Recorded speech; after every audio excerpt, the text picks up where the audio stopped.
കാരണം മുൻ ദേവസ്വം മന്ത്രിയെ ചോദ്യം ചെയ്യാനും തുടർ നടപടികൾ സ്വീകരിക്കാനും ഈ തെരഞ്ഞെടുപ്പ് വരെ അത് മാറ്റിവെക്കണമെന്നുള്ള സമ്മർദ്ദം SITയുടെ മീതെയുണ്ട്.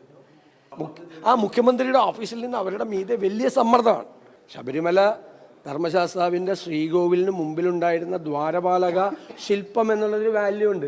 ഹൈക്കോടതി ഞാനാണ് ആദ്യം പറഞ്ഞത് ഇതൊരു കോടീശ്വരന് വിറ്റു എന്ന് പറയാനാണ് എനിക്ക് കടകംപള്ളി സുരേന്ദ്രൻ നോട്ടീസ് അയച്ചത്. പിന്നെ കോടതി തന്നെ പറഞ്ഞത് കോടീശ്വരന് വിറ്റിരിക്കാത്ത വിൽഫുൾ പർച്ചേസർ എന്ന്.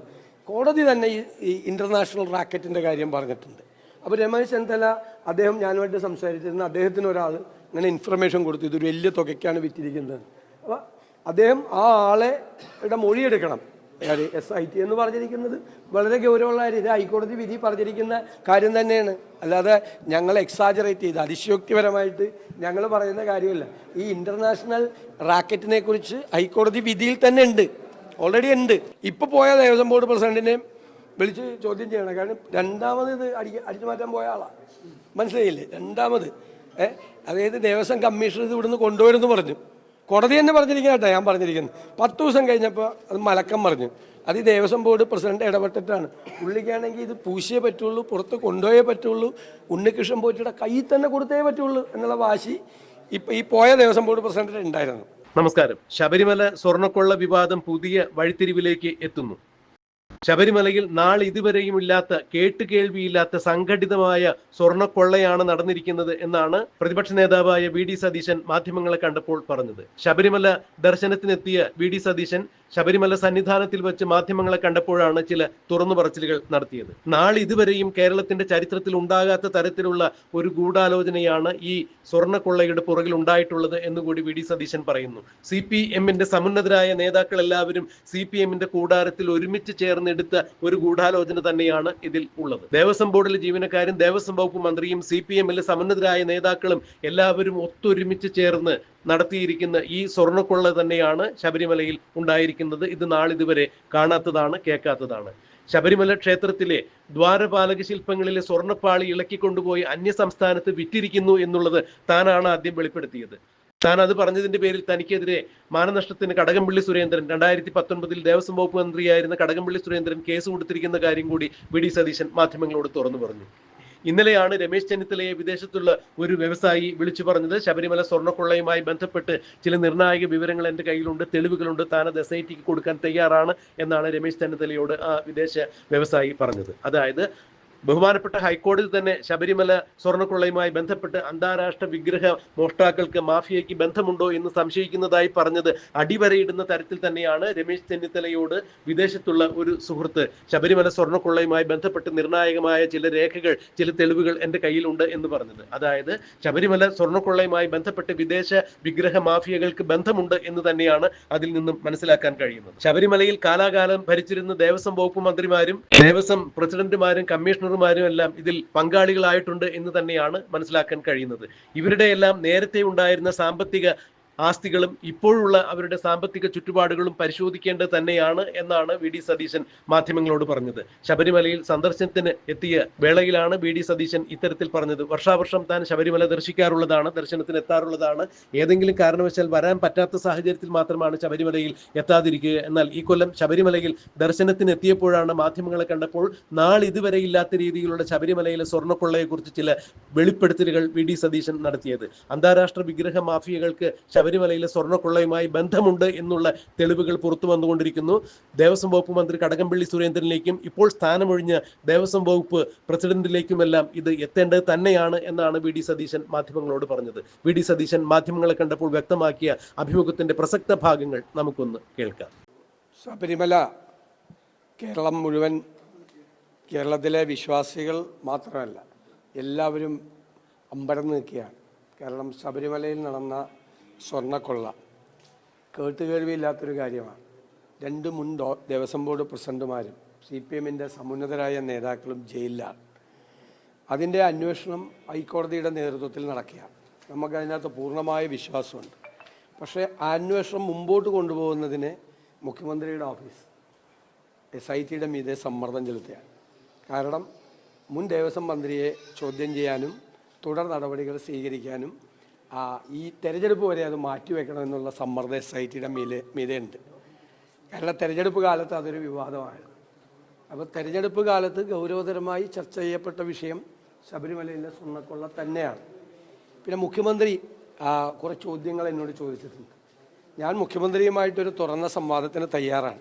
ഞാൻ വെല്ലുവിളിക്കൊന്നുമില്ല, ഞാൻ മുഖ്യമന്ത്രിയെ വെല്ലുവിളിക്കുക, ഞാൻ ആരെയും വെല്ലുവിളിക്കാറില്ല. സാധാരണ ഇങ്ങനെ സംവാദത്തിന് ആരെയും വെല്ലുവിളിക്കാറില്ല. ഞാൻ മുഖ്യമന്ത്രിയെയും വെല്ലുവിളിക്കുന്നൊന്നുമില്ല. പക്ഷെ ഞാൻ മുഖ്യമന്ത്രിയുമായി അദ്ദേഹം പറഞ്ഞ എല്ലാ കാര്യങ്ങൾക്കും ഒരു തുറന്ന സംവാദത്തിന് തയ്യാറാണ്.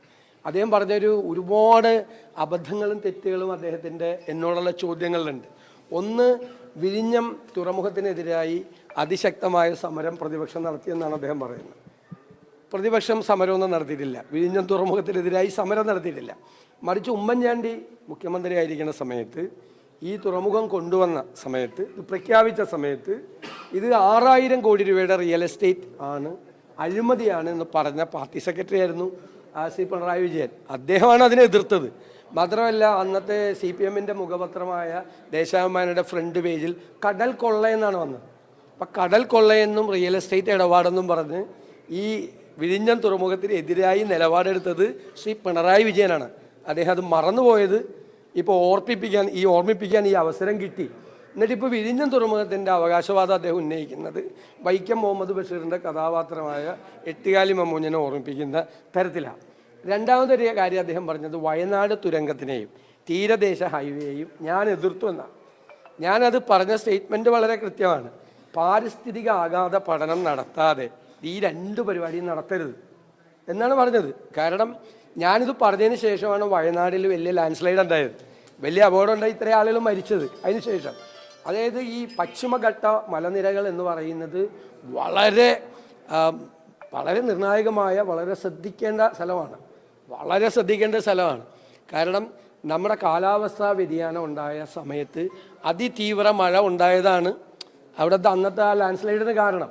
അപ്പോൾ ഈ പശ്ചിമഘട്ട മലനിരയിൽ നടത്തുന്ന ഏത് ഇടപെടലുകളും കാലാവസ്ഥാ വ്യതിയാനം എന്നുള്ള ഒരു പ്രധാനപ്പെട്ട ഒരു ഘടകത്തെ ആശ്രയിക്കാതെ അത് ചെയ്യരുത്. തീരദേശത്ത് ഇതുപോലെ തന്നെ ഈ 2 സ്ഥലത്താണ് കാലാവസ്ഥാ വ്യതിയാനത്തിൻ്റെ ഏറ്റവും വലിയ ആഘാതം ഉണ്ടായിരിക്കുന്നത്.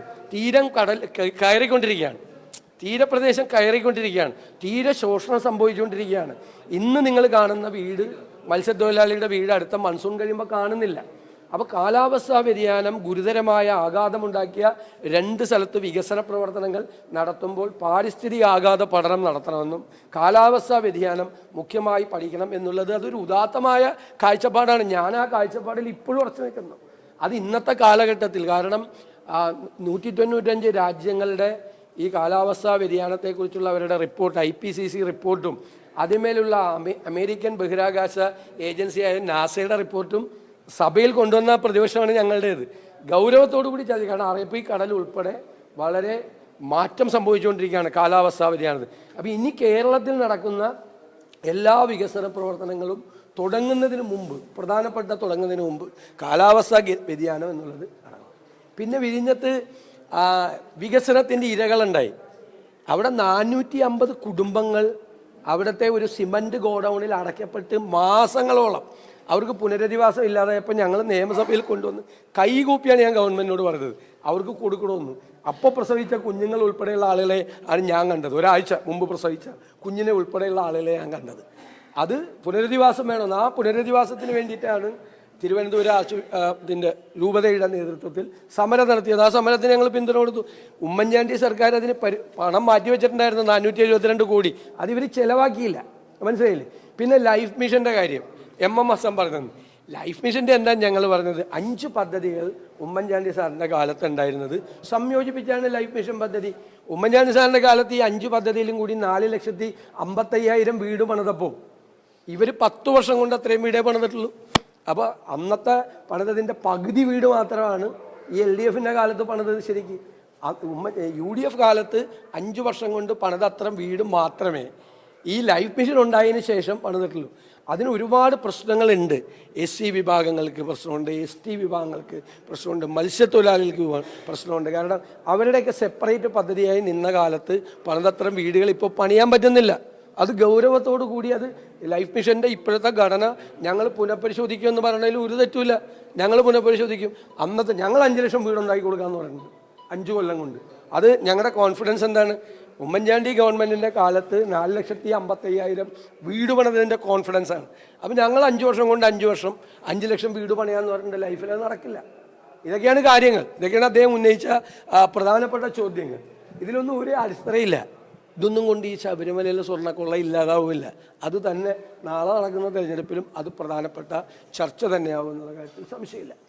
ശബരിമല സ്വർണ്ണക്കൊള്ളയുമായി ബന്ധപ്പെട്ട് രമേശ് ചെന്നിത്തല ഉന്നയിച്ച ഒരു ഗുരുതരമായ ഒരു ആരോപണം, അതായത് രാജ്യാന്തര പുരാവസ്തു വിൽപ്പന സംഘത്തിന് ഈ സ്വർണം 1998 മുതലുള്ള അന്ന് മുതൽ ഈ സ്വർണം വിറ്റഴിച്ചു എന്നുള്ളൊരു രമേശ് ചെന്നിത്തല അതിൽ SIT മൊഴിയെടുക്കാനുള്ളൊരു നീക്കവും നടത്തുന്നു. അത് ഗൗരവതരമായൊരു കാര്യമാണ് അദ്ദേഹം ഉന്നയിച്ചത്. അത് ഹൈക്കോടതി വിധി തന്നെയുണ്ട്. ഇൻ്റർനാഷണൽ റാക്കറ്റുകളുണ്ട്. അതായത് ഇതുപോലുള്ള ക്ഷേത്രങ്ങളിൽ നിന്നെല്ലാം മോഷ്ടിക്കപ്പെടുന്ന അമൂല്യമായ വസ്തുക്കൾ വലിയ വിലയ്ക്കാണ് വിൽക്കുന്നത്. അതായത് ഈ സ്വർണത്തിൻ്റെ വിലയല്ല അതിൻ്റെ വാല്യൂ എന്ന് പറയുന്നത്.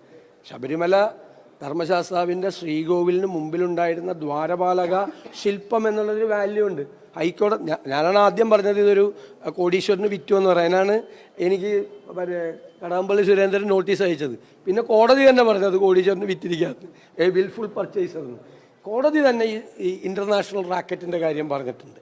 അപ്പോൾ രമേശ് ചെന്നിത്തല അദ്ദേഹം ഞാനുമായിട്ട് സംസാരിച്ചിരുന്ന അദ്ദേഹത്തിന് ഒരാൾ ഇങ്ങനെ ഇൻഫർമേഷൻ കൊടുത്തു, ഇതൊരു വലിയ തുകയ്ക്കാണ് വിറ്റിരിക്കുന്നത്. അപ്പോൾ അദ്ദേഹം ആ ആളെയുടെ മൊഴിയെടുക്കണം. SIT എന്ന് പറഞ്ഞിരിക്കുന്നത് വളരെ ഗൗരവമുള്ള കാര്യം. ഇത് ഹൈക്കോടതി വിധി പറഞ്ഞിരിക്കുന്ന കാര്യം തന്നെയാണ്. അല്ലാതെ ഞങ്ങൾ എക്സാജറേറ്റ് ചെയ്ത് അതിശയോക്തിപരമായിട്ട് ഞങ്ങൾ പറയുന്ന കാര്യമില്ല. ഈ ഇൻ്റർനാഷണൽ റാക്കറ്റിനെ കുറിച്ച് ഹൈക്കോടതി വിധിയിൽ തന്നെ ഉണ്ട്, ഓൾറെഡി ഉണ്ട്. ആ റാക്കറ്റിന് വിറ്റിരിക്കാം എന്നുള്ള സംശയമാണ് ഇതിനകത്ത് പ്രകടിപ്പിച്ചിരിക്കുന്നത്. കാരണം ഇതിൻ്റെ അകത്ത് ഈ സ്വർണത്തിൻ്റെ 10-30 കിലോ സ്വർണത്തിൻ്റെ അല്ല, അതിൻ്റെ അപ്പുറത്തെ വാല്യൂ ആണ്. അതാണല്ലോ ഒരു പ്രാവശ്യം കട്ട് കഴിഞ്ഞപ്പോൾ ആരും പുറത്തറിഞ്ഞില്ലല്ലോ 2019. അപ്പോഴാണ് വീണ്ടും 2024 ഒന്നും കൂടി കക്കാൻ പോയത്. ഒന്നും കൂടി പൂശാനൊരാഗ്രഹം, അതും കോടതി പറഞ്ഞിട്ടുണ്ട്. ആദ്യം നടന്നത് ഇവർക്ക് മാത്രമേ അറിയുള്ളൂ. സാധാരണ കള്ളന്മാരെന്ത് ചെയ്യും, ഒരു പ്രാവശ്യം മോഷ്ടിച്ചാൽ 3-4 കൊല്ലം ആരും അറിഞ്ഞില്ലെങ്കിൽ അവരെന്ത് ചെയ്യും, വീണ്ടും കക്കാൻ പോകും. അതാണ് ഇവിടെ 2024 വീണ്ടും കക്കാൻ ഇറങ്ങിയതാ. ആ കോടതി ഇടപെട്ടില്ലായിരുന്നെങ്കിൽ ആ തങ്ക വിഗ്രഹം കൂടി കൊണ്ടുപോയത് അയ്യപ്പൻ്റെ. ഉജ്ജ്വലമായ വിജയം UDF ഉണ്ടാവും, ഉജ്ജ്വലമായ വിജയം. തീർച്ചയായും അല്ല, ഞങ്ങൾ ആവശ്യപ്പെട്ടിരുന്നു. പക്ഷേ ഹൈക്കോടതി നേരിട്ടത് അന്വേഷിച്ച് ഹൈക്കോടതി തന്നെ ഗവൺമെൻറ്റിനെ ഏൽപ്പിക്കാതെ ഒരു SIT ഫോം ചെയ്ത് അന്വേഷണം നടത്തിയപ്പോൾ ഞങ്ങൾക്കത് തൃപ്തികരമാണ്. അവർ നന്നായി അന്വേഷിച്ച് പോകുന്നുണ്ട്. പക്ഷേ അവരുടെ മീതെ ആ മുഖ്യമന്ത്രിയുടെ ഓഫീസിൽ നിന്ന് അവരുടെ മീതെ വലിയ സമ്മർദ്ദമാണ്. അവരതിന് വഴങ്ങില്ല എന്നാണ് ഞാൻ കരുതുന്നത്. കാരണം ഹൈക്കോടതിക്കാണ് ഒരു നേരിട്ട് റിപ്പോർട്ട് കൊടുക്കേണ്ടത്. ഞാൻ SIT അന്വേഷണത്തിൽ ഒരു അവിശ്വാസവും ഞാൻ രേഖപ്പെടുത്തിയിട്ടില്ല. ഞാൻ മുഖ്യമന്ത്രിയുടെ ഓഫീസ് അത് N. വാസുവിനെ അറസ്റ്റ് ചെയ്യാതിരിക്കാനും വേണ്ടി വലിയ സമ്മർദ്ദം ഉണ്ടായി SITയുടെ മീതെ. എന്നിട്ടും അവരത് ചെയ്തു. രണ്ടാമത്തെ ആൾക്ക് അറസ്റ്റ് ചെയ്തു, രണ്ടാമത്തെ ദേവസ്വം ബോർഡ് പ്രസിഡന്റിനെ അറസ്റ്റ് ചെയ്തു. ഇനി അങ്ങോട്ട് പോകാൻ ഈ ഇലക്ഷൻ ഒന്ന് കഴിയട്ടെ എന്നുള്ള ഒരു സമ്മർദ്ദം അവരുടെ മീതെ ഉണ്ട്. ഓക്കെ, പിന്നെ അവർ പോലീസ് ഡിപ്പാർട്ട്മെന്റിൽ ഉദ്യോഗസ്ഥർ തന്നെയല്ലേ. മറ്റൊരു പ്രധാനപ്പെട്ട കാര്യം, ദേവസ്വം പ്രസിഡന്റിനെ ഉൾപ്പെടെ ചോദ്യം ചെയ്തു. പക്ഷേ അന്നത്തെ ദേവസ്വം ബോർഡ് മെമ്പർമാരെ ചോദ്യം ചെയ്യുന്നില്ല എന്നുള്ളത്, അതായത് അന്നത്തെ 2 പ്രധാനപ്പെട്ട മെമ്പർമാർ അവരിലേക്ക് അത് അന്വേഷണത്തിൽ നിന്ന് കിട്ടുന്ന റിപ്പോർട്ടുകളുടെ അടിസ്ഥാനത്തിലാണ് SIT ചോദ്യം ചെയ്യുന്നത്. നമ്മൾ അവരുടെ ഡേ ടു ഡേ ആക്ടിവിറ്റീസിലൊന്നും അന്വേഷണത്തിലൊന്നും നമ്മൾ ഇടപെടുന്നില്ല. പക്ഷെ വിശദമായ അന്വേഷണം ഇക്കാര്യത്തിൽ ഉണ്ടാകണം എന്ന കാര്യത്തിൽ സംശയമില്ല. തീർച്ചയായിട്ടും അതെല്ലാം അന്വേഷണത്തിന്റെ ഭാഗമാണ്. ദേവസ്വം ബോർഡ് പ്രസിഡന്റിന്റെയും പ്രസിഡന്റുമാരുടെയും മെമ്പർമാരുടെയും എല്ലാവരുടെയും മൊഴിയെടുക്കണം. ഇപ്പോൾ പോയ ദേവസ്വം ബോർഡ് പ്രസിഡന്റിനെയും വിളിച്ച് ചോദ്യം ചെയ്യണം. കാരണം രണ്ടാമത് ഇത് അടിച്ചു മാറ്റാൻ പോയ ആളാണ്, മനസ്സിലായില്ലേ? രണ്ടാമത് അതായത് ദേവസ്വം കമ്മീഷണർ ഇത് ഇവിടുന്ന് കൊണ്ടുവരുമെന്ന് പറഞ്ഞു. കോടതി തന്നെ പറഞ്ഞിരിക്കുന്ന കേട്ടോ, ഞാൻ പറഞ്ഞിരിക്കുന്നത്. 10 ദിവസം കഴിഞ്ഞപ്പോൾ അത് മലക്കം പറഞ്ഞു. അത് ഈ ദേവസ്വം ബോർഡ് പ്രസിഡന്റ് ഇടപെട്ടിട്ടാണ്. പുള്ളിക്കാണെങ്കിൽ ഇത് പൂശിയേ പറ്റുള്ളൂ, പുറത്ത് കൊണ്ടുപോയേ പറ്റുള്ളൂ, ഉണ്ണികൃഷ്ണൻ പോറ്റിയുടെ കയ്യിൽ തന്നെ കൊടുത്തേ പറ്റുള്ളൂ എന്നുള്ള വാശി ഇപ്പം ഈ പോയ ദേവസ്വം ബോർഡ് പ്രസിഡന്റിന് ഉണ്ടായിരുന്നു. അപ്പോൾ അതൊക്കെ ഈ അന്വേഷണത്തിന്റെ ഭാഗമായിട്ട് അതെല്ലാം വരുമെന്നാണ് ഞാൻ കരുതുന്നത്. തീർച്ചയായിട്ടും അത് വരണമല്ലോ, ഇവർക്ക് ഉറപ്പായിട്ട് വരണമല്ലോ.